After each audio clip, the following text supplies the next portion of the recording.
ಎಲ್ಲ ಈ ಎಲ್ಲ ಸೌಲಭ್ಯಗಳನ್ನ ನೆನೆಸ್ಕೊಳ್ತಾ ನೀವು ಸದುಪಯೋಗ ಮಾಡ್ಕೊಳ್ಳಿ.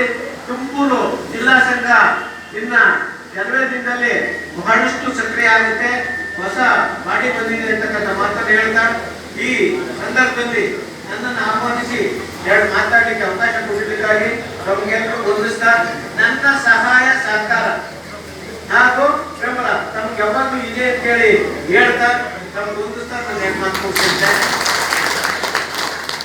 ಮಾಜಿ ಕೆಪಿಎಸ್ಸಿ ನಿರ್ದೇಶಕರಾದ ಲಕ್ಷ್ಮೀನರಸಿಂಹ ಅವರಿಗೆ ಅಭಿನಂದನೆಗಳು. ಹಾಗೂ ಈ ಸಮಾರಂಭದ ಬಗ್ಗೆ ಮಾನ್ಯ ಡೈನಾಮಿಕ್ ಶಾಸಕರಾದ ಎಚ್ ವೆಂಕಟೇಶ್ ಅವರನ್ನು ಮಾತಾಡಬೇಕಾಗಿ